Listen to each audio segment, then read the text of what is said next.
Bonjour Karine, Bonjour merci Isabelle. d'être avec nous avec un menu gourmand cette semaine où le pruneau est à l'honneur. Oui. Alors hier, on a eu une petite salade fraîche qui nous a mis en appétit. Voilà. Alors aujourd'hui, qu'est-ce que vous nous proposez? C'est le plat principal aujourd'hui. Il sera question d'un osso bucco au pruneau d'Agen. Et oui, Ça je doit vous bien se emmène à marier, ça. Agen. Oui, ça se marie très bien. Je trouve que les deux, ça va mijoter, ils vont se compléter, ils vont bien s'entendre, ils vont être copains.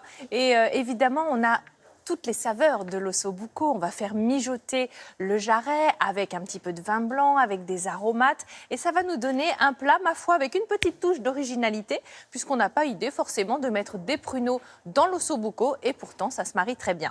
L'art et la manière de nous donner faim dès 8h moins 20. C'est Karine. Si vous avez un petit creux, regardez, je vous ai apporté des pruneaux. Merci beaucoup. Dénoyautés pour vos petites quenottes. C'est gentil.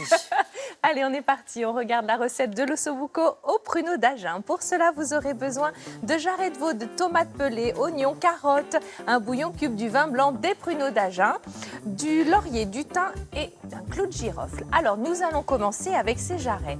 On va fariner la viande, bien sur toutes les faces, avant de la faire revenir dans une cocotte avec de l'huile d'olive à feu vif. Vous le savez, osso bucco, cela signifie os troué. Donc on va également ajouter évidemment de l'oignon dans cette recette. On va éplucher la carotte et la couper, alors plutôt en biseau. Ça lui permet de libérer plus de saveur. Vous faites bien dorer votre jarret.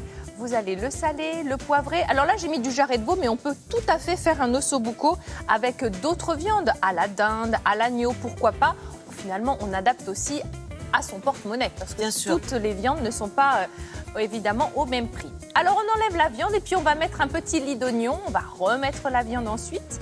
On va ajouter les tomates pelées. Alors prenez-les vraiment de qualité. Il ne faut pas qu'il y ait trop d'acidité, il faut qu'elles soient goûteuses. Là vraiment, on ne lésine pas sur la qualité des tomates pelées. Vous ajoutez vos petites carottes et on va laisser mijoter tranquillement en ajoutant un peu de vin blanc, un peu de laurier, un peu de thym, un petit clou de girofle et ça va évidemment parfumer la cuisine. Moi, j'aime bien ces plats qui mijotent comme ça, tranquillement. Ça sent déjà un peu la rentrée, vous avez vu? Oui, ça sent bon. Un petit cube de bouillon avec un petit peu d'eau et vraiment, il n'y a plus rien à faire. On laisse Accompagne mijoter. la maison. Exactement.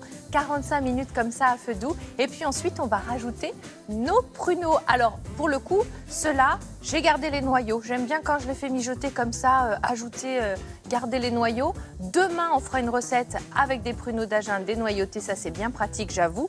Mais là, pour le coup, on les a laissés tels quels. Et vous allez voir, les deux se marient très, très bien. Vous pouvez servir le tout avec des spaghettis, des tagliatelles fraîches, pourquoi pas, ou du riz, évidemment. Tout cela va très bien ensemble. Et plein en sauce. Ça Oui. va très bien, évidemment, avec Oui, le riz, bien les sûr. pâtes.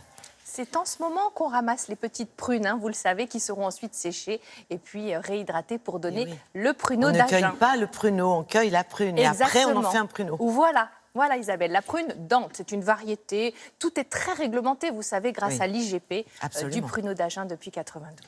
Merci beaucoup, Karine.